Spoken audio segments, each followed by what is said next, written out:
그 아름다운 찬양 감사드립니다. 갑자기 날씨가 추워졌습니다. 이 갑자기 추워진 날씨 속에서도 교회를 찾은 여러분들께 세상이 줄 수 없는 하나님의 평화가 여러분들과 여러분들 가정에 가득하시기를 기원드리겠습니다. 잘 아시겠지만 교회는 교회력에 따라 말씀을 읽고 전하고 있습니다. 가톨릭에서는 성무일도라고 교회력과 함께 하루에 읽는 성경의 분량이 있는데요. 그대로 따라하다 보면 3년에 한 번 성경을 일독하게 됩니다. 그렇게까지는 아니더라도 저는 부임한 후 1년이 됐을 때 매일 아침에 헤르누트 묵상집에 나오는 말씀을 속장님들께 보내드리고 있고, 속장님들은 모든 속도원들에게 보내드리고 있죠. 홀란드에서 루터보다 약 100년 전에 종교개혁 운동을 벌이다가 형장의 이슬로 사라진 후스의 지지자들이 독일 헤르누트 지역으로 이주해서 지금부터 약 400년 전부터 1년 365일 말씀 묵상집을 이게 전 세계로 지금 보내고 있습니다. 우리 교회도 거기에 같이 동참하고 있는데요. 아마 내년에도 2023년 헤르누트 묵상집이 나올 것입니다. 이 묵상은 내내 계속될 것입니다. 이 묵상과 더불어 올해 초 은명교회 이민재 목사님을 모시고 현존 기도를 배웠습니다. 제가 공식적으로 이 침묵 기도에 관해서 말씀드리지 않고 소모임을 통해서만 말씀드렸는데 지금 이 자리에서 전체적으로 말씀드리는 것이 좋다고 생각해서 말씀드리겠습니다. 현존 기도라고 했지만 사실은 침묵 기도입니다. 침묵으로 들어가기 위한 안내 기도문을 읽거나 이렇게 외우는 것을 우리는 현존이라고 표현을 했고요.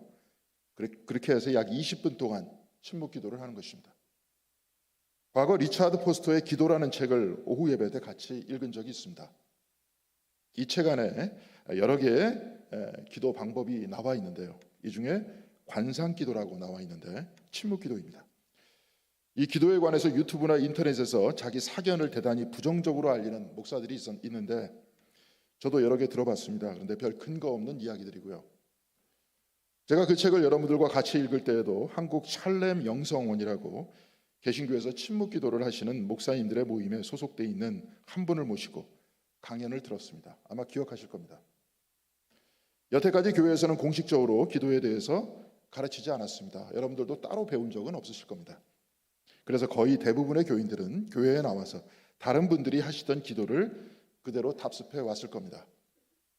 기도에 대해 구체적으로는 잘 모르지만 좀 전에 이근조 장로님께서 공중기도를 할 때 감사기도를 하고 회개기도를 하고 간구를 간구를 합니다.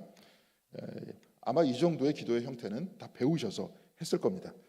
그리고 거의 대부분의 한국교회 기도회는 여러분들도 잘 아시지만 통성기도였습니다. 통성기도를 어떻게 드리는지 알려주지 않아도 이미 다 아시죠? 기도 제목을 나누고 인도자의 인도에 따라 찬송 부르다가 기도 제목 주고 같이 소리 높여서 기도하는 것, 이것이 통성기도 아닙니까? 저는 통성기도란 참회 자복의 기도라고 이렇게 말씀드렸습니다. 이 근거는 한국 교회사를 찾아보면 어렵지 않게 알 수 있는데 특별히 이덕주 교수가 쓴 한국 토착교회 형성사 연구를 보면 이에 관해서 자세히 기록되어 있습니다. 1907년 대부흥운동 때 시작한 것이 이런 참회 자복운동이었는데요. 이 책에 의하면 로버트 하디라는 선교사가 사람들 앞에서 내 자신이 백인으로 우월의식을 가지고 있었다는 것을 사람들 앞에서 회개한다고 하면서 그 자기 자신의 죄를 사람들 앞에서 고백했습니다. 이런 고백이 신선한 충격이 되어서 한국교회에 참회 자복운동이 일어났습니다. 바로 이것이 1907년 대부흥운동의 기폭제가 됐던 겁니다. 항상 염치라던가 체면을 중시하겠던 한국 문화에서 자기의 내면과 죄를 고백하던 이 운동은 여기저기로 퍼져나갔습니다. 그런데 자신이 죄를 고백하면 그때는 은혜로울지 모르겠지만 이로 말미암아서 불이익이 발생될 수밖에 없죠. 남들 앞에서 죄를 고백했으니 바로 그 순간부터 그 사람은 사람들 앞에서 죄인이 될 수밖에 없는 겁니다. 누구 집 물건을 도둑질했다거나 마음속에 음욕을 품었다거나 하는 것을 회개한다고 사람들 앞에서 고백하면 어떻게 되겠습니까? 그래서 사람들 앞에서 고백하지 말고 하나님 앞에서 고백해라고 해서 바로 이때부터 통성기도가 시작된 겁니다. 그리고 통성기도를 할 때 불을 껐던 이유는 회개기도를 할 때 누가 회개하는지 알지 못하게 하기 위해서 불을 껐던 겁니다. 이건 역시도 불이익을 당하지 않게 하기 위해서 그런 겁니다. 회개는 신앙심을 유지하는 데 있어서 대단히 중요할 것이지만 지금의 통성기도는 회개의 요소도 있지만 중보기도가 결합돼서 기도 제목을 주고 같이 합심해서 기도하는 형태죠. 중보기도를 소리내서 기도한다는 것도 중요할 겁니다. 그런데 문제는 나만 이야기하고 하나님의 음성을 듣지 않는다는 데 있습니다. 모든 기도는 하나님으로 시작합니다. 기독교의 모든 기도의 표준이 되는 주기도문 제일 앞에 하늘에 계신 우리 아버지여 이렇게 시작하죠. 하나님께 말씀으로 기도드리는 겁니다. 아뢰는 겁니다. 그래서 기도를 하나님과의 대화라고 하는데요. 그런데 우리는 진짜 대화하고 있습니까? 아니면 나만 일방적으로 말하고 있습니까? 목소리를 높여 참회하는 것, 회개하여 주님께 나아가는 것, 이것은 대단히 아름다운 겁니다. 아마 그 시간에도 침묵을 구체적으로 배우진 않았겠지만 침묵의 시간이 자동적으로 있었을 겁니다. 소리쳐 외치다가 눈물을 흘리는 그 시간이 침묵의 시간이었지 않습니까? 바로 이 시간이 은혜를 받는 시간이었을 겁니다. 지금 한번 생각해 보면 그럴 겁니다. 대화란 내가 말하는 시간도 있지만 듣는 시간도 있어야 합니다. 특히 하나님과 대화한다고 하면서 내 말만 하고 듣지 않는다면 그게 무슨 소용이 있겠습니까? 내 자신의 죄를 자복하는 기도를 할 때 결국 나를 돌아보아야 기도할 수 있습니다. 나를 돌아보고 나만 말하던 것에서 하나님의 음성을 듣는 것, 바로 이것이 침묵의 목적입니다. 올해 초부터 현존기도, 그 침묵기도를 배우신 분들은 지금 같이 아침과 저녁에 기도를 드리고 있는데요. 열왕기상 19장 12절에 엘리야가 호렙산에서 하나님을 만날 때 바람과 지진과 불 가운데에도 하나님이 계시지 않았는데 불 후에 세미한 소리가 났다고 했습니다. 세미한 소리라고 하지만 이것은 잘못된 번역이고요. 히브리어로는 데마오마오라고 합니다. 침묵입니다. 미국 감리교에서 읽고 있는 RSV 영어 성경에서는 sheer silence, 완전한 침묵으로 번역되어 있습니다. 바로 침묵의 자리에 하나님께서 계셨다 이 말입니다. 물론 어디에나 하나님이 계십니다. 엘리야가 바울과 아세라 제사장들과 대결하다가 이긴 그곳에서도 계셨고 로뎀나무로 도망하던 그 자리에도 계셨습니다. 그런데 성서에서 그 침묵 속에 하나님이 임재했다고 밝힌 이유가 있습니다.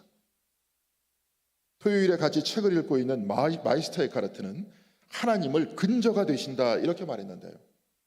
쉽게 말해서 우리와 피조물의 근원이 되신다 이 말입니다. 곧 하나님께서는 우리 생명의 근원이시고 이 우주의 근원이시라는 겁니다. 열왕기서는 하나님을 내 마음 소리의 근원이신 침묵 속에서 자기를 드러낸다고 하셨습니다. 지금 이 순간 제가 설교를 하고 있는데 누군가 피아노를 치고 드럼을 친다면 여러분들이 이 설교를 알아들으실 수 있겠습니까? 침묵이 있어야 소리가 들립니다. 침묵은 늘 우리와 함께 있습니다. 그런데 우리가 단지 느낄 수 없을 뿐입니다. 그래서 소리의 근원 되신다, 침묵이 되신다 이 말입니다. 침묵이 있어야 대화가 가능하고 침묵이 있어야 남의 목소리를 들을 수 있고 전화 통화도 할 수 있습니다. 하나님께서 근원이 되신다 하면 생명의 근원이신 하나님께서 있어야 우리가 숨 쉬면서 살아가고 존재의 근원이 되시는 하나님이 있어야 세상과 우주가 존재한다는 겁니다. 그리고 소리의 근원이 되시는 하나님이 계셔야 우리는 소통할 수 있습니다. 침묵이 없다면 우리는 다른 소리를 들을 수 없습니다. 그래서 하나님이 없다면 우리 모두는 귀머거리가 될 수밖에 없는 겁니다. 침묵을 하다 보면 머리에 온갖 생각들이 다 떠오릅니다. 그런데 이렇게 생각들이 떠오른다는 것을 아는 이유 역시 그 뒤에 침묵이 있어서 그런 겁니다. 글씨를 쓰면 흰 바탕이 있어야 글씨를 알아보죠. 마찬가지입니다. 그래서 하나님께서 늘 우리와 함께 계시다는 겁니다. 어제 우리가 마이스터 에카르트에 대한 책을 읽으면서 마을이 되신 하나님이라는 구절을 같이 읽었는데요. 이 말은 한마디로 이런 겁니다. 여러분들 한번 생각하면서 따라와 보시기 바랍니다. 이 대한민국은 지구 안에 있습니까? 아니면 지구 밖에 있습니까? 지구 안에 있죠. 그렇다면 이 지구는 우주 안에 있습니까? 아니면 우주 밖에 있습니까? 우주 안에 있습니다. 그러면 이 우주는 하나님 안에 있습니까? 아니면 하나님 밖에 있습니까? 그렇다면 저와 여러분 하나님 밖에 있습니까? 아니면 하나님 안에 있습니까? 늘 하나님 안에 있습니다. 기쁘나 슬프나 병 걸리거나 아니면 죽어도 다 하나님 안에 있는 겁니다. 그래서 내가 아니라 이 땅과 우주와 소망을 두는 것이 아니라 하나님께 소망을 두는 겁니다. 지금 속회 때와 새벽 예배에서 요한계시록을 읽고 있는데요. 요한계시록에 의하면 바벨론이죠. 로마 제국도 1시간 안에 멸망한다 이렇게 나와 있습니다. 아마 오늘 그 부분을 읽으실 겁니다. 침묵기도를 하는 이유는 이렇게 우리의 근원 되시고 우리를 감싸시는 하나님, 그리고 우리의 구원자가 되시는 하나님을 머리로만 이해하면서 아 그렇구나 하는 것을 넘어서 우리 삶의 구체적인 체험으로 만들기 위해서 그런 겁니다. 그래서 진짜 신앙인이 되기 위해서 이렇게 훈련하고 있는 겁니다. 다른 이유가 없습니다. 오늘은 강림절 촛불을 점화하는 날이기 때문에 타종을 하지 않았는데요. 타종을 하는 이유는 다른 이유가 아닙니다. 바로 이 자리에 하나님이 계시다는 것을 알라는 겁니다. 타종을 하거나 안 하건 하나님은 늘 우리와 함께 계십니다. 그런데 예배의식은 바로 이것을 알려주는 겁니다. 지금 이 강대상 앞 성찬 때 촛불이 켜져 있습니다. 그리고 그 밑에 성경이 있습니다. 말씀 되신 그리스도께서 지금 이 자리에 임재하고 계시다는 겁니다. 특별히 오늘부터 대림한 그 가운데에 있는 그 촛불을 켰는데요. 4개의 초가 있습니다. 보라색, 연보라색, 분홍색, 흰색. 오늘은 보라색 초에 촛불을 붙였습니다. 매주마다 더 옅은 색으로 옮아가는데 이 역시도 빛 대신 그리스도께서 우리와 함께 계심을 눈을 밝히 뜨고 보라 이 뜻입니다. 어두운 색에서 밝은 색으로 촛불을 켜고 나아가는 겁니다. 밝은 색 초가 되는 이유는 깨어나라, 밝히 주님을 봐라, 바로 이 뜻입니다.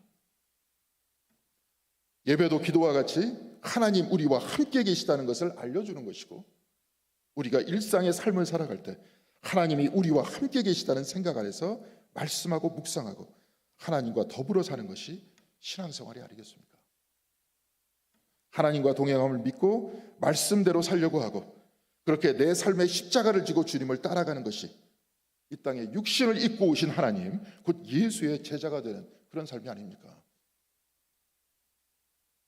우리나라에 개신교가 들어온 지 이제 140년이 됐습니다. 그런데 침묵기도의 역사는 우리나라에 개신교가 들어온 것보다 14배 이상의 시간 동안 기독교인들이 해왔던 겁니다. 교회 안에서도 가장 오래된 기도 전통이고 열왕기서에서도 기록되어 있는 기도의 방법이었고, 좀 전에 말씀드렸죠? 시편 62편 2절에도 나의 영혼이 잠잠히 하나님만 바라며 나의 구원은 그에게서 나오는도다 이렇게 말씀하고 있죠. 십자가 위에서 드렸던 주님의 가상 7원이 있었지만 그 말씀 외에는 주님께서는 다 침묵하시지 않았습니까?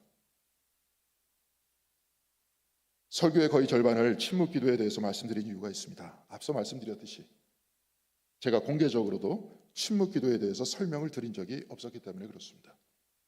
중보 기도를 하시든 통성 기도를 하시든 공중 기도를 하시든 그래서 침묵의 시간을 갖는 것이 좋습니다. 지금 많은 목회자들과 신학자들은 한국 교회에 지금 필요한 것은 영성이다 이렇게 말합니다. 영성이란 다른 것이 아니라 주님과 동행하면서 살아가는 겁니다. 신앙이라 하지 않고 영성이라 하는 것은 살아내는 것을 강조하기 위해서 영성이란 말로 바꾼 겁니다. 썬데이 크리스찬이 되지 말자. 주일에만 기독교인이고 교회당만 나서면 세상 사람들과 별다를 게 없는 사람이 되니 이제 삶으로 기독교인이 되자. 이런 말씀 많이 들어보셨을 것이고 아마 여기 계신 분들도 스스로 하셨을 겁니다. 그런데 어떻게 그렇게 살 것입니까? 말을 하는데 삶이 변화되지 않았습니다. 우리도 자각을 하는데 어떻게 하는지 몰랐습니다. 그래서 영성이 중요하다는 겁니다. 하나님과 동행하는 삶이 중요하다는 겁니다. 그래서 묵상을 보내드리는 것이고 침묵하면서 그 어느 곳에서도 기도할 수 있게 훈련하는 것이고 침묵에 들어가기 쉽게 하기 위해서 현종 기도의 기도문을 보내드린 겁니다. 이렇게 삶의 변화를 추구하는 것이 다름 아닌 웨슬리가 말씀하는 감리교회의 성화인 겁니다. 교회의 영성적 방향에 대해서 의문이 있으시거나 질문이 있으신 분들은 찾아오시기 바랍니다. 저는 항상 교회에 있습니다. 그리고 교회 문은 늘 열려 있습니다. 하나님께서 우리와 함께 계시다는 것을 머리로만 의식하는 것이 아니라 가슴으로 확신한다 하는 것을 성경에서는 깨닫는다, 깨어난다, 눈이 열린다 이렇게 표현하는데요. 마가복음 10장 46절에 예수께서는 바디메이의 눈을 치유하셨을 때 그는 그 자리에서 옷을 벗고 예수를 따랐다, 이렇게 나와 있죠. 깨달았다는 겁니다.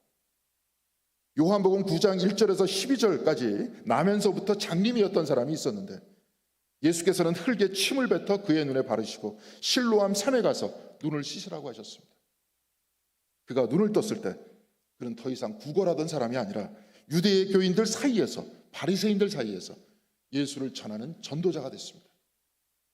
눈을 뜬다는 것은 깨어난다 하는 말씀인데요, 특별히 오늘 우리가 읽은 성경의 말씀은 깨어나는 것이 어떤 것인지 말씀하고 있습니다.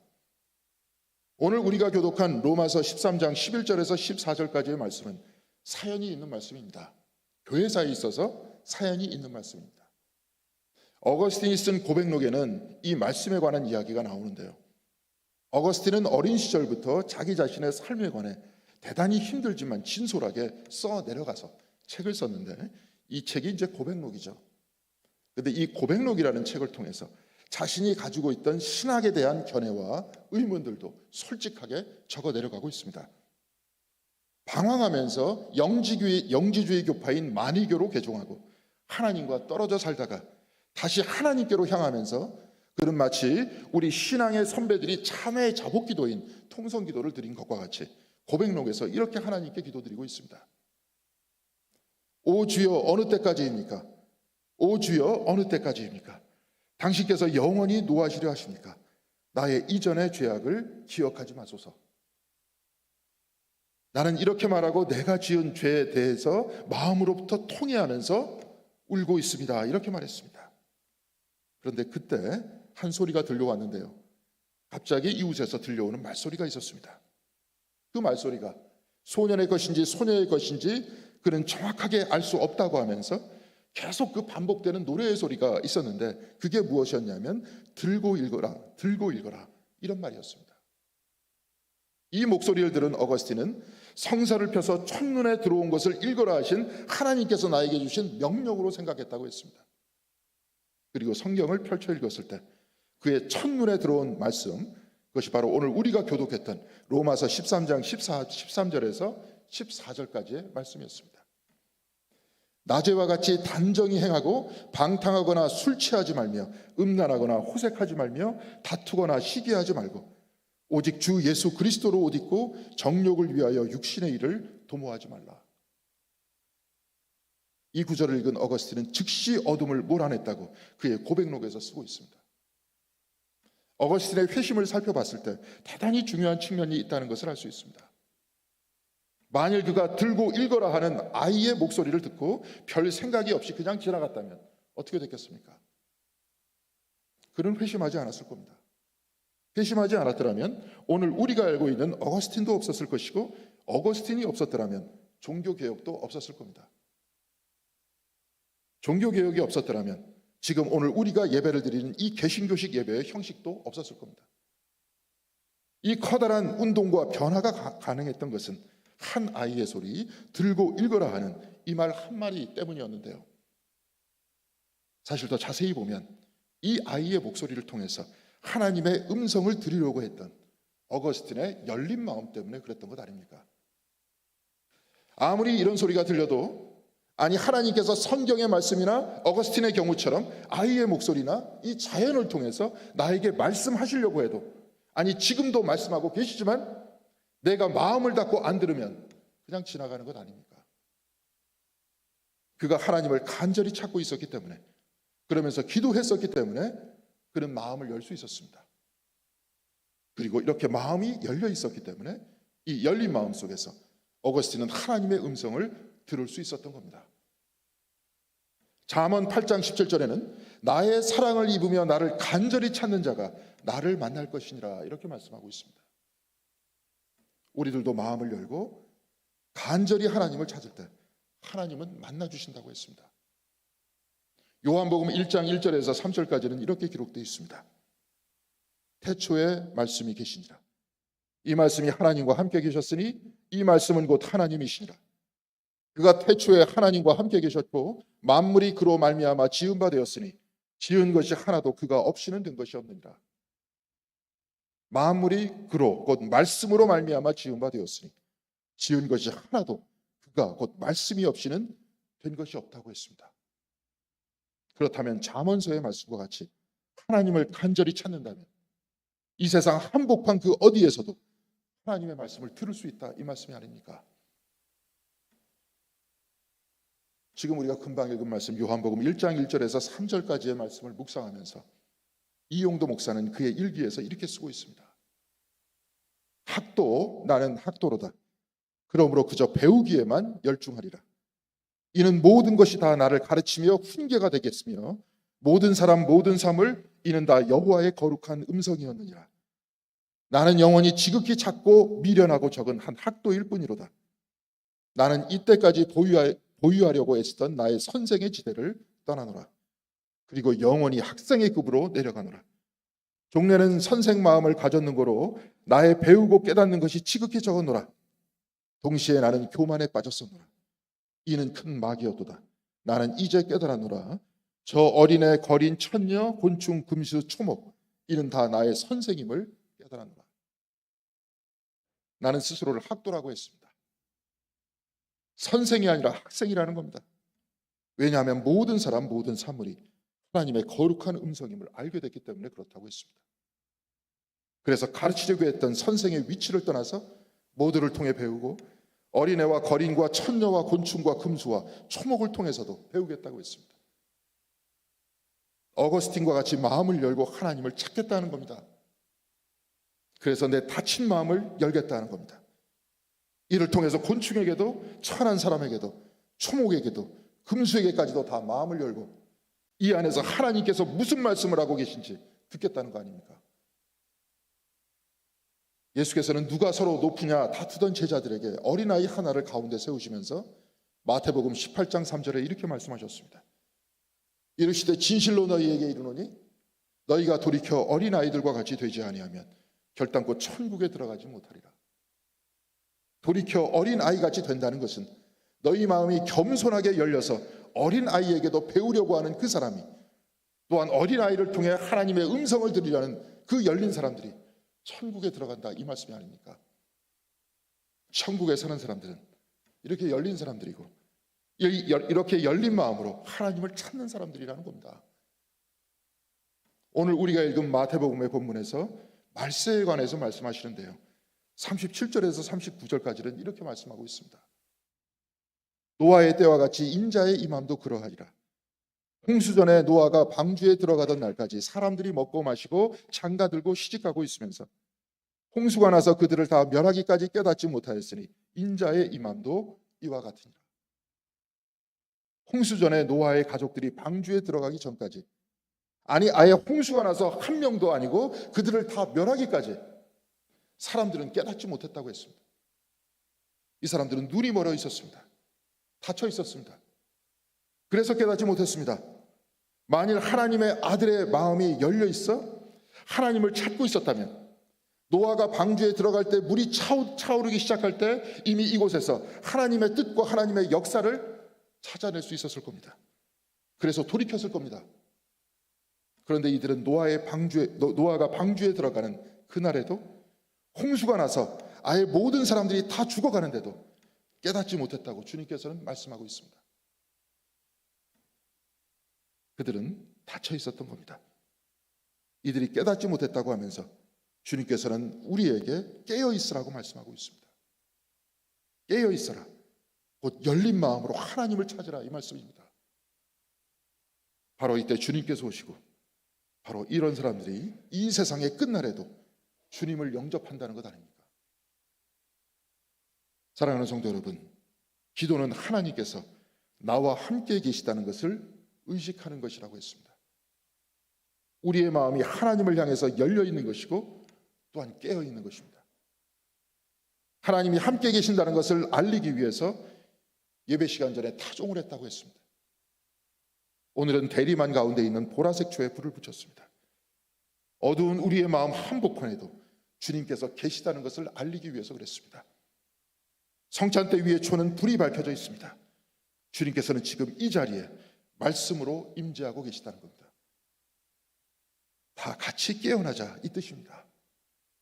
우리 마음을 열라는 것이고 하나님을 찾자는 것입니다. 이 열려 깨어있는 마음에 주님께서는 찾아오신다고 했습니다. 때로는 침묵으로 찾아오시고, 때로는 어거스틴의 삶을 변화시켰듯이 어린아이의 목소리를 통해서, 때로는 일상의 묵상에서 하나님께서는 우리를 찾아오십니다. 예수께서 두로와 시돈, 데가볼리 지역, 이방 지역을 다니실 때 사람들은 귀먹고 말도 듣는 사람, 소통하지 못해 닫혀있는 그 사람을 예수님께 데리고 왔습니다. 이때 예수께서는 손가락을 그의 양귀에 넣으시고 침을 뱉어 그 혀에 손을 대시며 하늘을 우러러 탄식하셨습니다. 그리고 에바다라고 하셨습니다. 마가복음 7장 34절에는 이는 열리라는 뜻이라고 했습니다. 기도와 예배를 통해 우리를 찾아오시는 주님께서는 오늘 우리의 귀와 우리의 입에 손을 대시며 열리라고 하십니다. 우리의 마음을 열어 늘 우리와 함께 계신 하나님을 찾으라고 하십니다. 우리의 눈이 열리고 우리의 귀가 열리고 우리의 마음이 열려서 이 생존 경쟁과 혼란과 다툼이 있는 이 세상 한복판에서도 말씀을 통해 하나님을 만나고, 때로 침묵으로 늘 우리와 함께 계신 하나님을 만나고, 때로 누군가의 목소리와 몸짓으로 우리에게 다가오시는 하나님을 내 가슴으로 체험한다면 우리는 이 세상을 이기고 죽음까지도 이길 수 있는 힘을 얻지 않겠습니까? 사랑하는 성도 여러분, 이제 강림절입니다. 이 계절 주님께서는 우리에게 다시 찾아오십니다. 이번 강림절기 아기 예수로 우리에게 오시는 주님을 가슴으로 만나시는 여러분들 모두가 되시길 바랍니다. 예배를 통해서, 특별히 기도를 통해서 세상의 온갖 시끄러움과 다툼의 한복판에 이 혼란의 시대, 아기로 오시는 주님이 나에게 어떤 의미인지 더 깊게 묵상하시고, 하나님이 늘 함께 계시다는 것을 기도를 통해서 체험하시고, 삶을 이기고 죽음까지도 이기시는 여러분들 모두가 되시기를 주님의 이름으로 간절히 기원드리겠습니다. 기도하시겠습니다. 사랑과 은혜의 하나님, 감사드립니다. 이 시간 우리와 함께 계시고 늘 같이 계심을 믿습니다. 이를 기도를 통해서, 말씀을 통해서, 찬양을 통해서 우리가 늘 확인하는 우리가 될 수 있도록 인도하여 주시옵시고, 그리해서 일상 안에서도 늘 하나님께서 나와 함께 계시다는, 또한 우리와 함께 계시다는 것을 느끼면서 확신하면서 살아갈 수 있는 저희의 신앙생활이 될 수 있도록 주께서 붙들어 주시옵소서. 특별히 이 시간 아기로 오시는 주님을 묵상하기를 원합니다. 왜 아기로 우리에게 찾아오셨는지, 또한 아기로 오시는 그 의미가 무엇인지, 또한 아기로 오신 주님을 통해서 우리가 가져야 될 희망이 무엇인지 더 깊이 묵상할 수 있도록 인도하여 주시옵시고, 이 강림절기 다시 한 해가 새로 시작되는 이 1년의 절기, 이 1년의 시작에 주님께서 같이 해주심을 믿고 올 한 해도 온전히 주님과 동행하는 저희들이 될 수 있도록 인도하여 주시옵소서. 이 모든 말씀 우리 주 예수 그리스도